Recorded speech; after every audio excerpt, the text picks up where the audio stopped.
അങ്ങനെ ഇരിക്കെയാണ് അപ്രതീക്ഷിതമായ ആ പവൻ മരണപ്പെടുന്നത്. നിളക്കും സാൻഡിക്കും അത് വലിയ നിരാശയായി. ആരുമില്ലായ്മയിലേക്ക് ഒരു മടങ്ങിപ്പോക്ക് അവളും ആഗ്രഹിച്ചിരുന്നില്ല. അതുകൊണ്ട് മഹി ഏർപ്പാടാക്കിയ നഴ്സിനെ പറഞ്ഞയച്ചുകൊണ്ട് ആ സ്ഥാനത്തേക്ക് സാൻഡിയെ നിയമിക്കുകയായിരുന്നു. അക്കൗണ്ടിൽ കിടക്കുന്ന പണവും ലോക്കറിലിരിക്കുന്ന സ്വർണവും കണ്ടുകൊണ്ടാണ് അവൾ ആ തീരുമാനം എടുത്തത്. ഇതറിഞ്ഞ് വിവരം അന്വേഷിക്കാനെത്തിയ മഹിയെ നിള ആട്ടി ഓടിച്ചതോടെ ഇടയ്ക്കുള്ള സന്ദർശനം മഹി ഒഴിവാക്കി. അപ്പോൾ ട്രീറ്റ്മെൻറ്റിനുള്ള പണം മുടക്കുന്നത് മഹിയായിരുന്നു. അതിന് മാത്രം നിളക്കൊരു എതിർപ്പുമില്ല, ആ പണത്തിനോട് വിരോധമില്ല. സാൻഡി നിളയുടെ കാര്യങ്ങളൊക്കെ നോക്കാൻ തുടങ്ങിയതിൽ പിന്നെ അവരുടെ ബന്ധം മറ്റൊരു തരത്തിലേക്ക് വളർന്ന് പന്തലിച്ചു. ഹോസ്പിറ്റലിൽ നിന്ന് ഇറങ്ങുമ്പോഴും സാൻഡി അവൾ കൂടെ കൂട്ടിയിരുന്നു. വിവാഹം കഴിക്കാതെ ഒരുമിച്ച് ജീവിക്കാൻ തുടങ്ങിയിട്ട് ഇപ്പോൾ മാസം 3 ആകുന്നു. ഇതറിഞ്ഞ മഹി ഒരിക്കൽ വന്ന് ഈ വീട്ടിൽ ഇത്തരം തോന്നിവാസം പറ്റില്ലെന്ന് വിലക്കിയിരുന്നു. സാൻഡിയുടെ പ്രണയത്തിൽ എന്തെങ്കിലും ആത്മാർത്ഥതയുണ്ടോ എന്ന് മഹിക്ക് സംശയമാണ്. സ്വന്തമായി വീടില്ലാത്തത് കൊണ്ട് നിള തൻ്റെ ബഡ്ജറ്റിൽ ഒതുങ്ങുന്ന കുഞ്ഞൊരു വീട് വാങ്ങാനും തീരുമാനിച്ചു. വീട് കണ്ട് ടോക്കൺ കൊടുത്തു. നീരജ വന്ന സ്ഥിതിക്ക് എത്രയും വേഗം രജിസ്ട്രേഷൻ നടത്തിയേക്കും. സാൻഡിയെക്കുറിച്ച് അറിഞ്ഞ നീരജ ആ പടിയിൽ തളർന്നിരുന്നു. നിളക്കത് കണ്ടിട്ട് പ്രത്യേകിച്ചൊന്നും തോന്നിയില്ല. തനിക്കും സാൻഡിക്കും ഇടയിലേക്ക് ഇടിച്ചു കയറാൻ ശ്രമിക്കുന്ന ഒരു കട്ടുറുമ്പായിട്ട് അന്നേരം നിലക്ക് നീരജയെ കാണാൻ കഴിഞ്ഞുള്ളൂ. കുറച്ചു നേരം ആരൊന്നും മിണ്ടിയില്ല. മുറ്റത്തൊരു ബൈക്ക് വന്ന് നിന്നപ്പോഴാണ് നീരജ പിന്നെ തല ഉയർത്തുന്നത്. ബൈക്കിലിരുന്നവനെ കണ്ട് നിള തിടുക്കത്തിൽ അടുത്തേക്ക് പോകുന്നത് കണ്ടു. എന്താ വാവേ, ആരാ ഇതൊക്കെ? ആ പയ്യൻ ചോദിക്കുന്നത് കേട്ട് നീരജ അവനെ അടിമുടി നോക്കി. ബോക്സ് കട്ട് ചെയ്ത മുടിയും കട്ടി മീശയും അതിനകത്തെ താടിയും കുഞ്ഞ് സ്റ്റെഡിട്ട കാതുകളും. വലത്തെ പുരികത്തിൻ്റെ മധ്യഭാഗത്തൊരു വെട്ടുപോലെ കുറച്ച് പഠിച്ചിട്ടുണ്ട്. കഴുത്തിലൊരു സ്വർണ്ണ ചെയിനും ഒറ്റ നോട്ടത്തിലൊരു കൊച്ചു ഫ്രീക്കൻ. അവരെ കണ്ടപ്പോൾ തന്നെ നീരജയുടെ മുഖം കടുത്തു. ഇതാണ് എൻ്റെ അച്ഛനെ കുത്തിക്കൊന്ന ധീര വനിത, നിള പുച്ഛത്തോടെ പരിചയപ്പെടുത്തി. സാൻഡി ആശ്ചര്യത്തോടെ നീരജയെ നോക്കുന്നുണ്ട്. നീരജയ്ക്ക് അവനെ കാണുമ്പോഴേ കലി വരുന്നുണ്ട്. ഏതവനാണ് ഇത്? നീരജ അണപ്പള്ളിയിൽ അമർത്തി കടിച്ചുകൊണ്ട് ചോദിച്ചു. ഇത് സാൻഡി, എൻ്റെ ഭർത്താവ്, അവൾ തലയുയർത്തി പിടിച്ച് തന്നെ പറഞ്ഞു. മീരയോ അർജുനോ അതിലൊന്നും ഇടപെടാതെ കാഴ്ചക്കാരായി നിന്നു, വരേണ്ടിയിരുന്നെന്ന ഭാവത്തിൽ. ഇവനെ പറഞ്ഞു വിട്ടിട്ട് അകത്തേക്ക് വരാൻ നോക്ക്. മീരെ, നീ ഇവരെയും കൂട്ടി പോകാൻ നോക്ക്. മോനൊന്നും തോന്നരുത്. വഴി പിഴച്ച മക്കളുണ്ടായി പോയാൽ എന്ത് ചെയ്യാൻ പറ്റും? നീരജ് അവരെ പറഞ്ഞേക്കാൻ ശ്രമിച്ചുകൊണ്ട് ഒരു ക്ഷമാപണം പോലെ അർജുനോട് പറഞ്ഞു. നീരയുടെ കുത്തഴിഞ്ഞ ജീവിതം മരുമകന്റെ മുന്നിൽ വെളിവായതിന് നാണക്കേട് നീരജയുടെ മുഖത്തുണ്ട്. സാൻഡിയെ ഞാൻ എങ്ങും പറഞ്ഞു വിടാൻ ഉദ്ദേശിക്കുന്നില്ല. എനിക്ക് സാൻഡി ഇഷ്ടമാണ്, സാൻഡിക്ക് എന്നെയും. ഞങ്ങൾ എല്ലാ അർത്ഥത്തിലും ഒന്നായവരാണ്. അതുകൊണ്ട് ഞങ്ങളെ പിരിച്ചു കളയാന്ന മോഹമൊന്നും ഇവിടെ ആർക്കും വേണ്ട. നീളയുള്ളത് വെട്ടി തുറന്ന് അങ്ങ് പറഞ്ഞു. ചീ ആസത്തെ! നീരജ എണീറ്റ് നീളയുടെ കവിളത്ത് അടിക്കാൻ വന്നതും സാൻഡി നീരജയെ കയ്യെ പിടിച്ചു. കയ്യാങ്കിലൊന്നും വേണ്ട, ഞങ്ങൾക്ക് ഒരുമിച്ച് ജീവിക്കാനേ നിങ്ങളിന്ന് സമ്മതം ഞങ്ങൾക്ക് വേണ്ട. സാൻഡി പുഞ്ചിരിയോടെ പറയുമ്പോൾ നീരജ അവൻ്റെ കൈ തട്ടിയെറിഞ്ഞു. എന്നാൽ ഈ തോന്നിവാസം ഈ വീട്ടിൽ നടക്കില്ല. ഇറങ്ങി പോടാ എൻ്റെ വീട്ടിൽ നിന്ന്. നീരജ അവൻ്റെ നെഞ്ചിൽ പിടിച്ച് തള്ളിയതും എടി പോന്ന വലിയൊരു ചീത്തയും വിളിച്ച് സാൻഡി മുന്നോട്ട് വന്ന് നീരജയ്ക്ക് നേരെ കൈ ഓങ്ങിയതും അർജുന കൈ പിടിച്ച് തിരിച്ചു. മഹി ഒറ്റ ചവിട്ടിന് താഴെയിട്ടു. നിളമായിക്ക് നേരെ വിരൽ ചൂണ്ടി. നീരജയുടെ പറ്റുകാരൻ നീരജയുടെ കാര്യത്തിൽ ഇടപെട്ടാൽ മതി, എൻ്റെ ലൈഫിൽ കയറി ഇടപെടരുത്. നിളയുടെ വായിൽ നിന്നും വരുന്ന വാക്കുകൾ കേട്ട് നീരജ അവൾ അറഞ്ഞ മുറഞ്ഞും തല്ലി. മഹി നീരസത്തോടെ നിളയെ നോക്കി. അവൾ അടികൊണ്ടിട്ട് വീണ് കിടക്കുന്ന സാൻഡിക്കരികിൽ എങ്ങനെയൊക്കെയോ ഇരുന്നു. പോയേക്കാം ബാവേ, ഇവിടെ നിന്നാലേ ഈ ദുഷ്ടക്കൂട്ടങ്ങൾ നമ്മൾ ജീവിക്കാൻ സമ്മതിക്കില്ല. അവശതയോടെയുള്ള പ്രിയപ്പെട്ടവന്റെ യാചന കേട്ട് നിളയും വല്ലാതെയായി. അകത്തേക്ക് കയറിപ്പോടി, നീരജ അലറി. നിള തിരിഞ്ഞ് നീരജയെ തൂർച്ചു നോക്കി. വരുന്നില്ലെങ്കിൽ വേണ്ട, ഞാൻ പോയേക്കാം. എൻ്റെ പേരിൽ ഇവിടെ ഒരു പ്രശ്നം വേണ്ട. വാ എണീക്ക്. സാൻഡി എണീറ്റുകൊണ്ട് അവളെയും എണീപ്പിക്കാൻ ശ്രമിച്ചു. സന്തോഷമായിട്ടിരിക്കണം, ഞാൻ വിളിക്കാം. മനസ്സില്ലാ മനസ്സോടെ പോകാൻ നിൽക്കുന്നവനോട് അവൾക്ക് ഒത്തിരി സ്നേഹം തോന്നി. നിൽക്ക് സാൻഡി, നിനക്ക് സ്ഥാനമില്ലാത്ത ഇവിടെ ഇനി ഞാനും നിൽക്കുന്നില്ല. അല്ലെങ്കിലും ഇവരുള്ള വീട്ടിൽ നിൽക്കാൻ എനിക്ക് പറ്റില്ല. നീ നിൽക്ക്, ഞാനും വരുന്നുണ്ട് നിന്റെ കൂടെ. നീ ഇല്ലാതെ ഇവിടെ നിന്നാ എൻ്റെ അച്ഛനും ഇല്ലാതാക്കിയതുപോലെ എന്നെ ഒഴിവാക്കാനും ഈ സ്ത്രീ ശ്രമിച്ചെന്ന് വരും. നിളയുടെ സംസാരം കേട്ടപ്പോൾ തന്നെ മുഖമടച്ചൊന്ന് നീരജ് കൊടുത്തു. അടുത്ത നിമിഷം സാൻഡി തിരിച്ചടിച്ചു. എൻ്റെ പെണ്ണിനെ തൊട്ടാലുണ്ടല്ലോ പൊന്ന നോയിൻ്റെ മോളെ. സാൻഡി അലറി. മഹി അത് ഇഷ്ടപ്പെടാതെ അവൻ്റെ മോനൊക്കെ മുഷ്ടി ചൂട്ടി പിടിച്ച് തുടരടിച്ചു. സാൻഡിയുടെ മൂക്കിൽ നിന്ന് ചോര വരാൻ തുടങ്ങി. ചുണ്ടുപൊട്ടി. അത് കണ്ടു നിൽക്കാൻ കഴിയാതെ നിള മഹിയെ വോക്കിംഗ് സ്റ്റിക്ക് ഉയർത്തി അടിച്ചു. എന്നിട്ടും പിന്മാറാത്തവനെ സാൻഡി തള്ളി മാറ്റാൻ നോക്കി. ആ പിടിവലിയൊക്കെ കണ്ട് നിളയുടെ നിയന്ത്രണം നഷ്ടപ്പെട്ടു. അപ്പോഴേക്കും ബഹളമൊക്കെ കേട്ട് ചിന്നൂട്ടി നിന്ന് കരയാൻ തുടങ്ങി. ഭ്രാന്ത് പിടിച്ചൊരു നിമിഷം നീളം മീരയുടെ കയ്യിലിരിക്കുന്ന കുഞ്ഞിനെ ബലമായി തട്ടിത്തെറിപ്പിച്ചു. ഓർക്കാപ്പുറത്തായതുകൊണ്ട് മീരി ഒന്ന് പകച്ചു പോയി. അർജുനും ഒന്ന് പതറി നിലയിടാൻ നീക്കത്തിൽ. ഒരു കയ്യിൽ വാക്കി സ്റ്റിക്ക് ഉള്ളത് കൊണ്ട് മറ്റേ കൈ കൊണ്ട് കുഞ്ഞിൻ്റെ കഴുത്തിലൂടെ കൈയിട്ട് പിൻവശം തന്നെ നെഞ്ചിലേക്ക് ചേർത്ത് തൂക്കി പിടിച്ചിരിക്കുകയാണ് കുഞ്ഞിനെ കൈമുറുകി കുഞ്ഞ് വാവിട്ട് കരയുന്നുണ്ട്. അച്ഛാ, എൻ്റെ മോള്! മീര ഉറക്കം വിളിച്ചു. അതോടെ സാൻഡിയെ വിട്ട് മഹി മീരക്ക് നേരെ തിരിഞ്ഞു. ഞങ്ങളുടെ വഴിക്ക് വിട്ടില്ലെങ്കിൽ ഞാൻ ഇതിനെ ഞെക്കി കൊല്ലും. ആരെങ്കിലും ഒരടി ഞങ്ങളുടെ നേരെ വെച്ചാ കൊല്ലും ഞാൻ ഈ നാശത്തിനെ. നീള അലറി. മീര അലറിക്കരഞ്ഞു. അർജുന മുഖം ദേഷ്യത്താൽ വരിഞ്ഞു മുറുക്കി. നിളേ, മര്യാദക്ക് കുഞ്ഞിനെ താ നീ. നീരജ് ഭയന്നെങ്കിലും അത് പുറമെ കാണിച്ചില്ല. എനിക്ക് ജീവിതത്തിൽ ഇനി ആകെയുള്ള കൂട്ടി ഇവനാ. ഇവനെ കൂടി എന്നീന്ന് അകറ്റാൻ നോക്കിയ നിങ്ങൾ എല്ലാത്തിനെയും കൊന്നു തള്ളി ഞാനും ചാവും. വെറുതെ എന്നെ ഭ്രാന്ത് പിടിപ്പിക്കരുത്. സാൻഡി, അകത്ത് കയറി നമ്മുടെ ഡ്രസ്സും എൻ്റെ ബാങ്കിൻ്റെ പാസ്ബുക്കും ചെക്ക് ബുക്കും ATM കാർഡും ഫോണും ഒക്കെ എടുത്തിട്ട് വാ. അവൾ സാൻഡിയോട് പറഞ്ഞു. കുഞ്ഞപ്പോഴും നിർത്താതെ കരച്ചിലാണ്. അർജുനും മഹിയും മുന്നോട്ട് വരാൻ ശ്രമിച്ചത് നിള കുഞ്ഞിൻ്റെ കഴുത്തിൽ കൈത്തണ്ട അമർത്തി പിടിച്ചു. നിളെ, വേണ്ട, കുഞ്ഞിനൊന്നും ചെയ്യരുത്. നീ എവിടെയാണെന്ന് വെച്ചാൽ പോയിക്കോ. കുഞ്ഞിനെ താടി. നീരജ് കണ്ണീരോടെ പറഞ്ഞതും നിള ചുണ്ടുകൂട്ടി ചിരിച്ചു. ഇവളുടെ കൊച്ചിന്റെ ജീവൻ വെച്ച് വിലപേശിയപ്പോ നിങ്ങൾക്ക് നൊന്തല്ലേ? ഇതുപോലൊരു ജീവൻ എടുക്കുമ്പോ അന്ന് നിങ്ങൾക്കൊരു മനസാക്ഷിക്കൊന്നും വേദനയില്ല എന്നല്ലോ. നിള പൂച്ചിച്ച് ചിരിച്ചു. നിളെ, എന്റെ കുഞ്ഞിനെത്താ. നീ ആരുടെ കൂടെ വേണമെങ്കിൽ പോയിക്കോ. ആരും തടയില്ല. എന്റെ മോളെത്താ നിളെ, പ്ലീസ്. മീര കൈകൂപ്പി കെഞ്ചുന്നത് കണ്ട് നിള അഹങ്കാരം നിറഞ്ഞൊരു ചിരിയോടെ മീരയെ നോക്കി നിന്നു. കുഞ്ഞിനെ അവൾ എടുത്തെറിയുമോ എന്ന് ഭയന്ന് അവരാരും അവളുടെ അടുത്തേക്ക് ചെല്ലാൻ തുടങ്ങിയില്ല. സാൻഡി വരുമ്പോൾ കുഞ്ഞിനെയുമായി അവൾ കടന്നു കളഞ്ഞാലെന്ന് കരുതി അർജുൻ മഹിയെ കണ്ണു കാണിച്ച് മുന്നോട്ട് ചെന്നു. അർജുൻ വരുന്നത് കണ്ട് അവൾ കുഞ്ഞിനെ വലിച്ചെറിയുമെന്ന് അവൾക്ക് താക്കീത് കൊടുത്തു. അതോടെ അർജുൻ അവിടെ നിന്നു. അവൾക്ക് സാൻഡി എല്ലാം പാക്ക് ചെയ്ത് ട്രാവൽ ബാഗാക്കി വന്നു. ബൈക്ക് സ്റ്റാർട്ട് ചെയ്ത് റോഡിലേക്ക് നിൽക്ക്. അവൾ ഉത്തരവ് കൊടുത്തതും എല്ലാവരുടെയും നെഞ്ചിടിപ്പ് ഉയർന്നു. സാൻഡി ബൈക്ക് റോഡിൽ കൊണ്ട് ചെന്ന് നിർത്തിയതും എന്നും വരട്ടെ എന്ന് കരുതി മീര കുഞ്ഞിനെ വാങ്ങിയെടുക്കാനായി അവൾക്ക് നേരെ പാഞ്ഞു. ഒപ്പം അവൾ അനങ്ങാൻ അനുവദിക്കാതെ 3 വശങ്ങളിലൂടെ 3 പേരും വളഞ്ഞു. അതോടെ അവൾ കുഞ്ഞിനെ വീശിയെറിഞ്ഞുകൊണ്ട് മീരയെ തള്ളി മാറ്റി വെപ്രാളത്തിൽ വോക്കിംഗ് സ്റ്റിക്ക് ഊന്നി ധൃതിയിൽ നടന്നു. 4 പേരുടെ ഹൃദയം ഒരു നിമിഷം നിലച്ചെങ്കിലും അർജുൻ മോളെ ചാടി പിടിച്ച് നെഞ്ചോട് അടക്കി പിടിച്ചിരുന്നു. വാവിട്ട് കരയുന്ന കുഞ്ഞിനെ പാഞ്ഞു വന്ന് മീരയെടുത്ത് നെഞ്ചോട് ചേർത്ത് ഉമ്മകൾ കൊണ്ട് മൂടിയതും വോക്കിംഗ് സ്റ്റിക്ക് നിലത്തൂന്നി മുടന്തി സാൻഡിയുടെ ബൈക്കിൽ കയറി പോകുന്ന നിളയെ നീരജ് കാണുന്നുണ്ടായിരുന്നു. അകത്ത് കൊണ്ടുപോയി പാല് കൊടുക്കടി. കുഞ്ഞു നിർത്താതെ കരയുന്നത് കണ്ട് നെഞ്ചോടടക്കി പിടിച്ച് വിമ്മിക്കരയുന്ന മീരയോടായി നീരജ പറഞ്ഞതും മീര കുഞ്ഞിനെയും കൂട്ടി അകത്തേക്ക് പോയി. അതോടെ നീരജ ഒരു ദീർഘനിശ്വാസത്തോടെ പടിയിലേക്ക് ഇരുന്നു. ഇനി എന്താ തൻ്റെ പ്ലാൻ? മഹി തുറന്ന് ചോദിച്ചു. നീരജയ്ക്ക് പറയാൻ ഒരു മറുപടി ഉണ്ടായിരുന്നില്ല. ഉണ്ടായിരുന്ന ജോലി പോയി.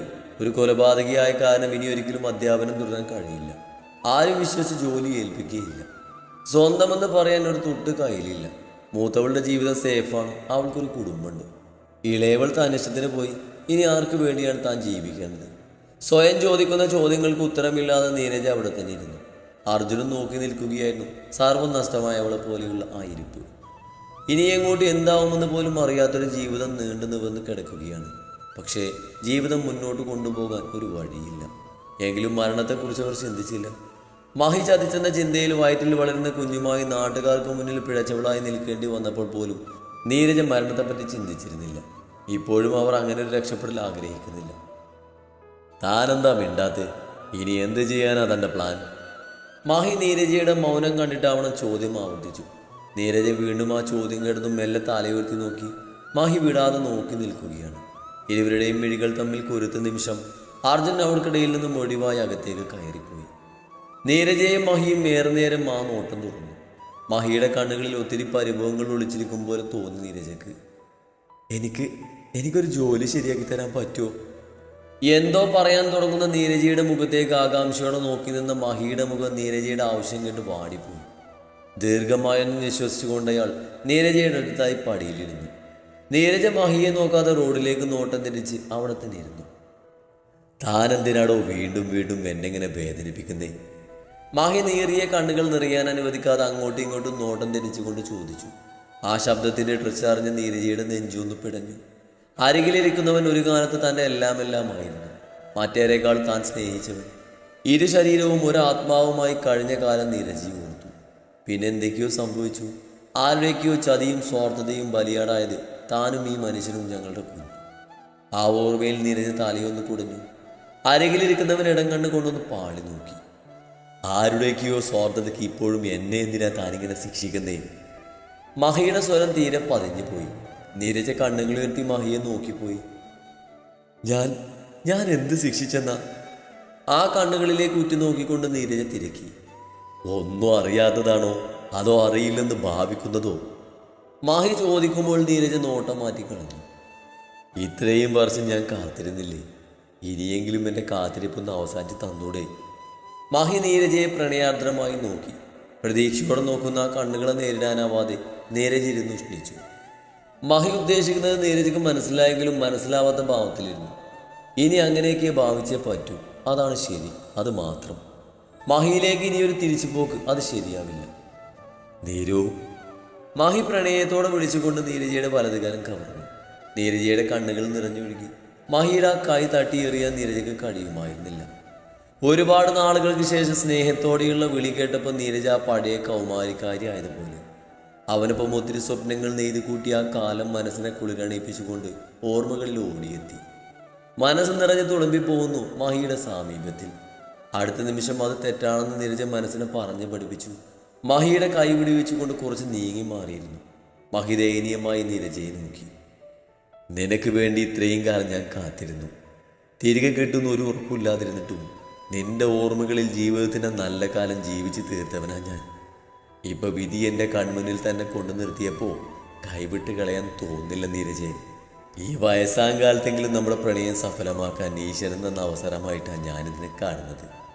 അല്ലെങ്കിൽ മറ്റൊരു ജീവിതത്തിൽ അകപ്പെട്ടു പോയ ഞാനും മറ്റൊരു കുടുംബം നയിച്ചു കൊണ്ടിരുന്ന താനും ഇപ്പം ഈ അവസ്ഥയിൽ വന്നു നിൽക്കില്ലല്ലോ. നീരു, ഞാൻ നിന്നെ ചതിച്ചിട്ട് പോയതല്ല, നിന്നെ മനസ്സുകൊണ്ട് ഉപേക്ഷിച്ചിട്ടുമില്ല. ഒത്തിരി വൈകിപ്പോയി എന്നറിയാം. എങ്കിലും നിന്നോടുള്ള ഇഷ്ടം കൊണ്ട് ചോദിക്കുക, ഒരവസരം തന്നൂടെ എനിക്ക്? തൻ്റെ ജീവിതത്തിൽ മക്കൾക്കൊപ്പം എനിക്കും കൂടി ഒരു സ്ഥാനം തന്നൂടെ? വേറൊന്നും വേണ്ട, എൻ്റെ കൈ കൊണ്ട് ഈ കഴുത്തിലൊരു താരി, അത്രയേ ഞാൻ ആഗ്രഹിക്കുന്നുള്ളൂ. മാഹി പറഞ്ഞു തീരുമ്പോൾ നീരജ വിങ്ങിപ്പൂട്ടിയിരുന്നു. മഹിയേട്ട, എനിക്ക് പറ്റില്ല മഹിയേട്ട. നീരജ പൊട്ടിക്കരഞ്ഞു. വരണ്ടൊരു ചിരിയോടെ മാഹി അവർ ഉറ്റുനോക്കി. അതെന്തുകൊണ്ടാടോ? തൻ്റെ മനസ്സിൽ ആ പഴയ ഇഷ്ടത്തിൻ്റെ ഒരു തരി പോലും ബാക്കിയില്ല എന്നോട്? വരണ്ട ചിരിയോടെ മാഹി ചോദിച്ചു. ആ ചോദ്യം ഉള്ളു തറക്കും പോലെ നീരജയുടെ ഹൃദയത്തിൽ കുത്തിക്കയറും പോലെയാണ് നീരജയ്ക്ക് തോന്നിയത്. പറയടോ, ഒട്ടും അംഗീകരിക്കാൻ പറ്റാത്ത വിധം താൻ എന്നെ വെറുത്തു പോയിരുന്നോ? മാഹി ചോദ്യം ആവർത്തിച്ചു. നീരജ കൈകൂപ്പിക്കൊണ്ട് മഹിയുടെ വാ മൂടി. വെറുത്തിരുന്നു, ചതിച്ചെന്ന് തോന്നിയപ്പോൾ ഒത്തിരി വെറുത്തിരുന്നു. പക്ഷേ ഇപ്പൊ വെറുപ്പിൻ്റെ ഒരു അംശം പോലുമില്ല, ബഹുമാനയുള്ളൂ. നീരജ കണ്ണു നിറച്ചു. മഹി തൻ്റെ ചുണ്ടിനുമേലിരുന്ന് നീരജയുടെ കൈയെടുത്ത് തൻ്റെ കൈക്കൂടിലാക്കി. പിന്നെ എന്തുകൊണ്ടാണ് എനിക്കൊരു അവസരം കൂടി തരാൻ താൻ മടിക്കുന്നത്? മഹിക്ക് കാരണം അറിഞ്ഞേ അടങ്ങുമെന്നൊരു ഭാവമാണ്. മഹിയേട്ട, ഇനി നമ്മൾ ഒരുമിച്ചൊരു ജീവിതം അത് ശരിയാവില്ല ഒരിക്കലും. ഇടത് കൈകൊണ്ട് കണ്ണുകൾ അമർത്തി തുടച്ചുകൊണ്ട് നീരജ പറഞ്ഞു. അതെന്തുകൊണ്ടാന്നാ എനിക്ക് അറിയേണ്ടത്. തനിക്ക് എന്നോട് ദേഷ്യമോ വെറുപ്പോ ഒന്നുമില്ലെങ്കിൽ പിന്നെ എന്തുകൊണ്ടാ താൻ എൻ്റെ ജീവിതത്തിലേക്ക് വരാൻ മടിക്കുന്നത്? കാരണം പറഞ്ഞേ തീരുന്ന വാശിയിലാണ് മായി. മായേട്ട, പണ്ട് പ്രേമിച്ച് നടന്ന പ്രായമല്ലേ ഇപ്പം നമുക്ക് രണ്ടാൾക്കും. അതും കഴിഞ്ഞ് നമ്മൾ ഒരുപാട് മുന്നോട്ട് വന്നിരിക്കുന്നു. നീരജ പറയുന്നത് കേട്ട് മഹി ഒന്ന് മന്ദഹസിച്ചു. ഞാനിപ്പോഴും അവിടെ നിൽക്കുകയാണ് നീരു. നിന്നെ സ്നേഹിച്ച മഹാദേവനിൽ നിന്ന് മുന്നോട്ടോ പിന്നോട്ടോ ചലിച്ചിട്ടില്ല. ഞാനിപ്പോഴും ആ പോയിന്റിൽ തന്നെയാണ്. മഹിയുടെ മറുപടി അവരെ നൊമ്പരപ്പെടുത്തി. പക്ഷേ താൻ ഒരുപാട് ദൂരം താണ്ടി കഴിഞ്ഞിരിക്കുന്നു. പക്ഷെ എൻ്റെ കാര്യം അങ്ങനെയല്ലല്ലോ. ഞാൻ മഹിയായിട്ട് സ്നേഹിച്ച ആ പഴയ നീരജി അല്ല. നിങ്ങളെ മറന്ന് വേറൊരുവൻ്റെ താലിക്ക് കൈ നീട്ടിയവളാണ്. നീരജ വല്ലാത്തൊരു മാനസിക സംഘർഷത്തോടെ മഹിയിൽ നിന്ന് മുഖം തിരിച്ചു. അങ്ങനെയാണെങ്കിൽ നിന്നേക്കാൾ മുന്നേ മറ്റൊരുവളെ താലി കെട്ടിയത് ഞാനല്ലേ നീരു? നീരജയുടെ വലതുകാരൻ കൈക്കുള്ളിലാക്കിക്കൊണ്ട് മഹി പറഞ്ഞു. അങ്ങനെയല്ല മഹിയേട്ട, 10-25 വർഷം ലക്ഷ്മിക്കൊപ്പം ജീവിച്ചിട്ടും അവരെ സ്നേഹിക്കാൻ നിങ്ങൾക്ക് കഴിഞ്ഞിട്ടില്ല. നിങ്ങൾ എൻ്റെ ഓർമ്മയിൽ ജീവിക്കുമ്പോൾ ഞാൻ നിങ്ങളെ ശപിച്ച് മറ്റൊരാളെ സ്നേഹിച്ച് അയാളുടെ നല്ല ഭാര്യ അയാളുടെ കുഞ്ഞിന് അമ്മയായി നിങ്ങളൊരു ശത്രുവായി കണ്ടല്ല ജീവിച്ചത്. നമ്മുടെ പ്രണയത്തിനോട് നിങ്ങൾ കാട്ടിയ ആത്മാർത്ഥത എനിക്കുണ്ടായിരുന്നില്ല.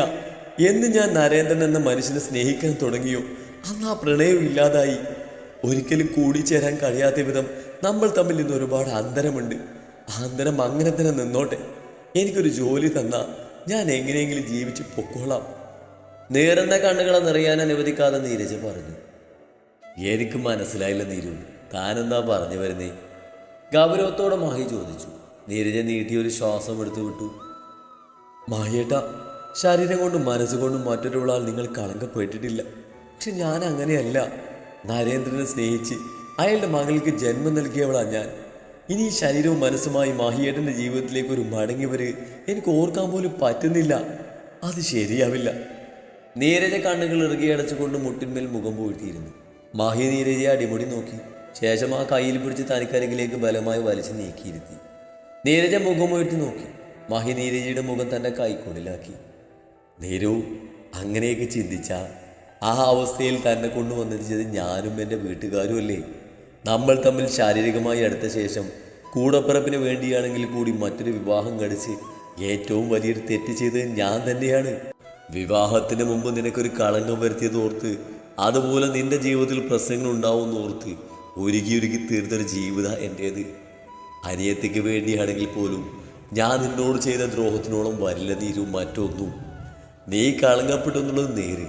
പക്ഷേ ആ കളങ്കം നിനക്കുണ്ടാക്കിയത് ഈ ഞാനാണ്. എൻ്റെ അനിയത്തി ചെയ്ത ചതിയുടെ ഫലമല്ലേ നിനക്ക് മറ്റൊരാളുടെ മുന്നിൽ കഴുത്ത് നീട്ടി നിൽക്കേണ്ടി വന്നത്? അതുകൊണ്ട് ഇനി അതൊന്നും ഓർക്കേണ്ട നീരു. മാഹി ഇരു കവളിലും കൈകൾ ചേർത്ത് പിടിച്ച് നിറകണ്ണുകളോടെ പറഞ്ഞു. നീരു, നീയോ ഞാനോ ഇപ്പോൾ കൗമാരപ്രായമൊന്നുമല്ല. ഒരു യൗവനവും മധ്യവയസ്സും കഴിഞ്ഞിപ്പോൾ വാർദ്ധക്യത്തിലെത്തി നിൽക്കുന്നവരാ. ഈ വയസ്സാം കാലത്ത് എൻ്റെ കുഞ്ഞിനെ പ്രസവിക്കാൻ വേണ്ടിയോ എൻ്റെ ശാരീരിക ആവശ്യങ്ങൾക്ക് വേണ്ടിയോ അല്ല ഞാൻ തന്നെ എൻ്റെ ജീവിതത്തിലോട്ട് ക്ഷണിക്കുന്നത്. അമ്മ കൂടി പോയതോടെ തനിച്ചായി പോയിടോ. ഇത്രയും കാലം സുഖവും ദുഃഖവും ഒന്നും പങ്കുവെക്കാൻ ഒരു പാതയില്ലായിരുന്നു എനിക്ക്. വേണമെന്നും തോന്നിയിട്ടില്ല. പക്ഷേ ഇപ്പം അവസാന കാലത്ത് എത്തി നിൽക്കുമ്പോൾ ഒരു മോഹം. കൈ പിടിച്ച് കൂടെ നടക്കാൻ, തണുപ്പത്തൊന്ന് ചേർന്ന് പിടിച്ചുറങ്ങാൻ, ഒന്ന് പനിച്ച് കിടന്ന പരസ്പരം പരിചരിക്കാനൊക്കെ താൻ കൂടെ വേണമെന്നൊരു തോന്നൽ. സുഖദുഃഖങ്ങൾ പങ്കുവെക്കാൻ, വാതോരാതെ സംസാരിച്ചിരിക്കാൻ, സ്നേഹിക്കാനും പരിചരിക്കാനും അങ്ങനെ എന്തൊക്കെയോ തോന്നുന്നുണ്ടോ. എനിക്ക് ഇനിയെങ്കിലും ഒരു അവസരം തന്നൂടെ? മാഹിയ കാവിളിൽ കൈവച്ച് കണ്ണുകളിലേക്ക് ഉറ്റുനോക്കി പറഞ്ഞു. മാഹിയേട്ടാ, ഞാൻ വേണ്ട, ഒന്നും പറയണ്ട. നിന്നിൽ ഞാനൊരു കളങ്കവും കാണുന്നില്ല നീരു. നിന്റെ ശരീരത്തെയല്ല നീരു ഞാൻ ചോദിക്കുന്നത്. അവസാന കാലത്ത് നിന്റെ ഒരു കൂട്ടാണ്. നിന്റെ സ്നേഹവും കരുതലും ഇനിയുള്ള കാലെങ്കിലും ഞാൻ അർഹിക്കുന്നില്ലേ നീരു? ഇക്കാലം അത്രയും വെറുതെ ജീവിച്ച് തീർക്കുകയായിരുന്നു ഞാൻ. ഇനിയെങ്കിലും എൻ്റെ ജീവിതത്തിനൊരർത്ഥം ഉണ്ടാവില്ലടോ. ഇത്രയും കാലം തൻ്റെ ഓർമ്മകളിൽ ജീവിച്ചതിന് ഈ വയസ്സാം കാലത്തൊരു പ്രണയസാഫല്യം ഞാൻ അർഹിക്കുന്നില്ലേ നീരു?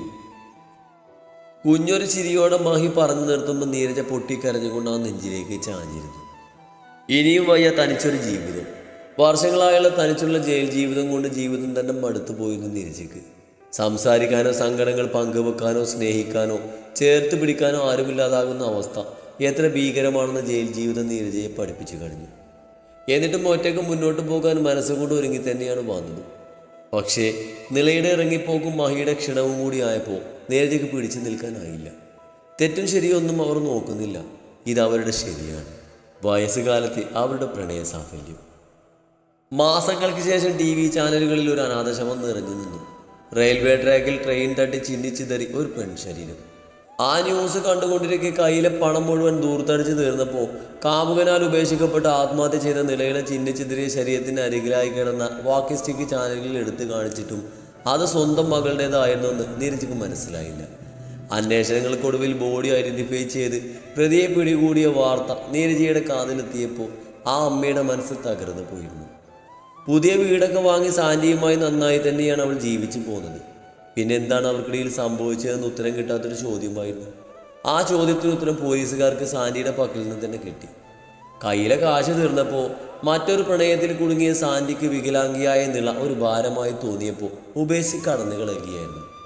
സ്ത്രീ താനുമായുള്ള ബന്ധം ഉപേക്ഷിച്ച് മറ്റൊരു ജീവിതത്തിലേക്ക് കടന്നെന്നറിഞ്ഞ വാശിയിലാണ് സാൻഡിയുമായി അടുത്തതെങ്കിലും സാൻഡിയെ പോകെ പോകെ മറ്റെന്തിനേക്കാൾ സ്നേഹിച്ചിരുന്നു നിള. സാൻഡിയെ ആത്മാർത്ഥമായി പ്രണയിച്ച നിലക്ക് അവനെല്ലായും അതിജീവിക്കാനുള്ള കരുത്തില്ലാതെ ഒടുവിൽ മരണത്തിന് കീഴടങ്ങേണ്ടി വന്നു. ഒക്കെ അറിഞ്ഞ് തളർന്നു പോയ നീരജയെ താങ്ങി നിർത്താൻ അപ്പോഴും മഹി കൂടെയുണ്ടായിരുന്നു. ഒരു കാലത്ത് ചതിയനെന്ന് മുദ്രകുത്തി ശപിച്ച അതേ മനുഷ്യൻ തന്നെ വേണ്ടി വന്നു അവസാന കാലത്ത് ഒരു താങ്ങാവാൻ. കഥാരചനക്ക് ഫസ്റ്റ് മേടിക്കാൻ മാത്രം നീ എന്ത് കഥയടി എഴുതി? രാത്രി സമ്മാനവും പൊക്കി പിടിച്ച അച്ഛൻ്റെ മുന്നിൽ ഷൈൻ ചെയ്യുന്ന ചിന്നവനെ കണ്ട് മീര അവളെ ഇരുത്തി നോക്കി. ഒരു കഥ മെനഞ്ഞെടുക്കാനുള്ള ഭാവമൊന്നും ഈ തലക്കില്ലല്ലെന്നൊരു മട്ടിലായിരുന്നു മീരക്ക്. മീരയുടെ ചോദ്യം കേട്ട് ചിന്നി കണ്ണിറക്കി ചിരിച്ചു. സത്യം പറഞ്ഞു, എന്ത് കഥയാണ് നീ എഴുതി വെച്ചേ? മീര ഗൗരവത്തിലായതും ചിന്നു ചിരിച്ചു കാട്ടി. മുത്തശ്ശൻ ഒരിക്കൽ പറഞ്ഞു തന്ന കഥയാ, അവൾ പറഞ്ഞു. അച്ഛൻ പറഞ്ഞ കഥയോ? മീര സംശയത്തോടെ ചോദിച്ചു. അതേത് കഥ? അർജുൻ ഇരുവരെയും മാറി മാറി നോക്കി. മുത്തശ്ശൻ്റെയും മുത്തശ്ശിയുടെയും കഥ, അവളുടെ പ്രണയ സാഫല്യത്തിൻ്റെ കഥ. അതേപോലെ പകർത്തിയിട്ടൊന്നുമില്ല, കുറച്ച് മാറ്റങ്ങൾ വരുത്തിയിട്ടുണ്ട്. പ്രണയായിരുന്നു വിഷയം. മകള് പറയുന്നത് കേട്ട് മീര തലക്ക് കൈകൊടുത്തു പോയി. ഈ അച്ഛൻ്റെ ഒരു കാര്യം! മീര പെറുപെറുത്തു. നിനക്ക് കഥ വേണമെങ്കിലേ അച്ഛനോട് പറഞ്ഞാൽ പോരായിരുന്നു. ഇതിനേക്കാൾ നല്ലൊരു കഥ അച്ഛൻ പറഞ്ഞു തന്നേനല്ലോ. അർജുൻ മീരയെ നോക്കി ഗൂഢമായി ചിരിച്ചതും അവൾ അവനെ നോക്കി കണ്ണുരുട്ടി. കഥയില്ലാതെ നിങ്ങൾ എന്ത് കഥ പറഞ്ഞു കൊടുക്കാനാ? മീര ഒന്ന് പൂജിച്ച് വിട്ടു. അതൊക്കെ ഉണ്ട്, നിനക്ക് കേൾക്കണ ചിന്നൂസേ. നിന്റെ മുത്തശ്ശിയെ വല്ലുന്ന മുതലാ ദേ ഇരിക്കുന്നത്. അച്ഛനെ കുറേ കണ്ണീര് കുടിപ്പിച്ചവളാ ഇപ്പൊ വന്നിങ്ങനെ ഒരു ഉളുപ്പില്ലാതെ ചേർന്നിരിക്കുന്നേ. നിന്റെ മുത്തശ്ശന് പ്രണയവും വിരഹമൊക്കെ കഴിഞ്ഞിട്ടായിരുന്നു കേട്ട്. പക്ഷെ നിന്റെ ഈ പാവച്ചനെ കല്യാണം കഴിഞ്ഞ് വിരഹദുഃഖം അറിഞ്ഞ് ഡിവോഴ്സിന്റെ വാക്കിലെത്തുമ്പോഴായിരുന്നു പ്രണയ സാഫല്യം. അത് പറഞ്ഞവൻ നേരെ നോക്കിയത് മീരയാണ്. അവളുടെ വീർത്ത മുഖം കണ്ടവൻ പൊട്ടിച്ചിരിച്ചതും അവനൊപ്പം ചിഹ്നവും കൂടി അമ്മയെ കളിയാക്കാൻ.